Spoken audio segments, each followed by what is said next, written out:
அஸ்ஸலாமு அலைக்கும் வரஹ்மத்துல்லாஹி வபரகாத்துஹு. அல்ஹம்துலில்லாஹ்.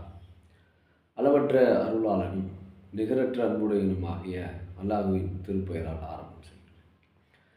அன்பிற்குரிய சகோதரர்களே, அல்லாஹ்வையும் அல்லாஹ்வுடைய ரசூலையும் நம்பிக்கை கொண்டிருக்கிற ஒவ்வொரு முஸ்லிம்களும் தங்களுடைய வாழ்வில் பேணி நடக்க வேண்டிய முக்கியமான பல்வேறு அம்சங்களை திருமுறை குர்ஆனும் நபிகள் பெருமானார் ஸல்லல்லாஹு அலைஹி வஸல்லம் அவர்களும் நமக்கு போதனை செய்திருக்கிறார்கள். அந்த போதனையினுடைய மிக முக்கியமான அம்சம் என்னவென்று சொன்னால், மனிதன் தன்னுடைய வாழ்வில் பேசக்கூடிய ஒவ்வொரு பேச்சுக்கள். பேச்சு என்பது மிக சாதாரணமாக சமூகத்தில் கருதப்படுகிறது. ஆனால் பேச்சு என்பது மிக முக்கியமானது, அவசியமானது.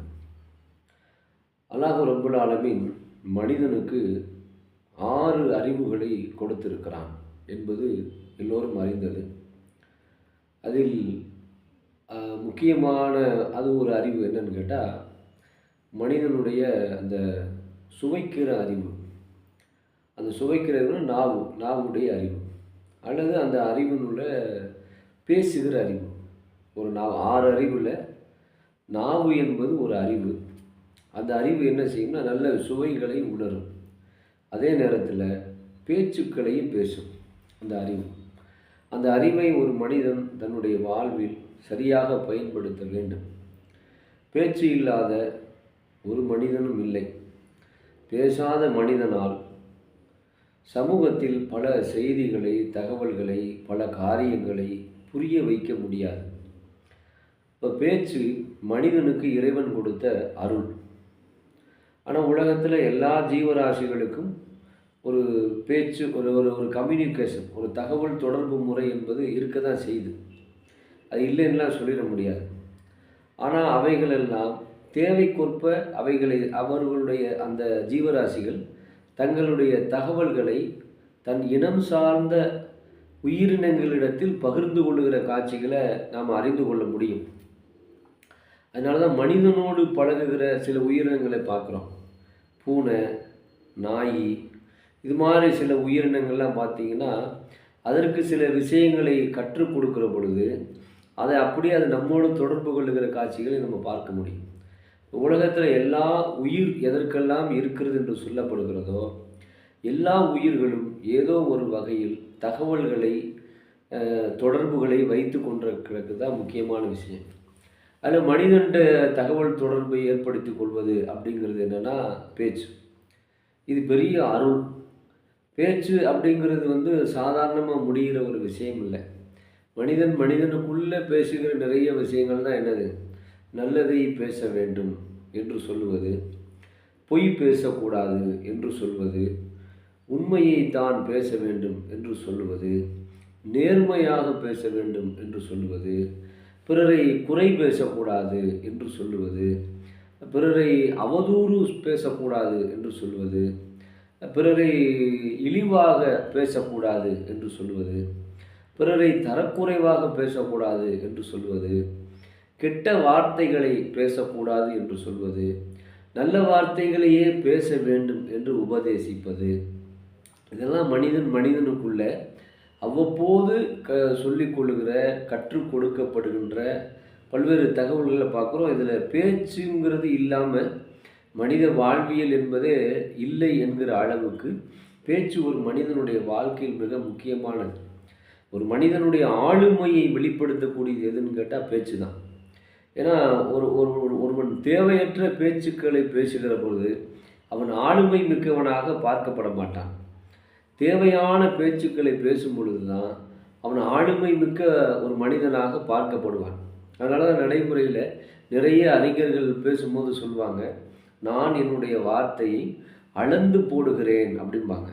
அதான் வார்த்தையை சரளமாக எடுத்து எல்லாத்தையும் விட்டுற மாட்டாங்க, அளந்து போடுகிறேன் அப்படின்வாங்க.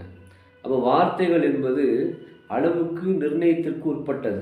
சரியாக சொல்ல வேண்டும், சரியாக பேச வேண்டும் என்பது தான் ஒரு அடிப்படையான அம்சம்.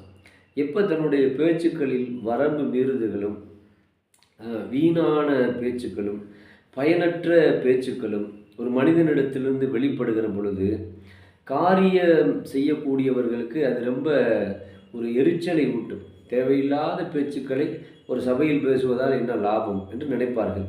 தேவையற்ற பேச்சுக்களை கேட்டு நேரத்தை வீணாக்குவதை விரும்ப மாட்டார்கள்.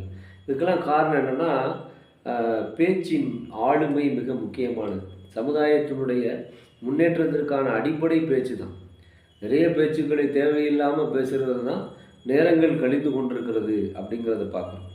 அப்போ பேச்சை பற்றி அல்லாஹ் ரப்புல் ஆலமீன் திருமறை குர்ஆனில் நமக்கு அழகாக உபதேசம் பண்ணுறான். ரசூல் ஸல்லல்லாஹு அலைஹி வஸல்லம் அவர்கள் அதற்காக ஏராளமான உபதேசங்களை நமக்கு சொல்லி இருக்கிறாங்க. அதனால தான் நம்ம ரசூல் ஸல்லல்லாஹு அலைஹி வஸல்லம் அவர்களுடைய ஒவ்வொரு செய்திகளையும் ஹதீஸு நூல்களில் நம்ம படிக்கும் பொழுது ஒரு சின்ன வார்த்தையை சொல்லியிருப்பாங்க.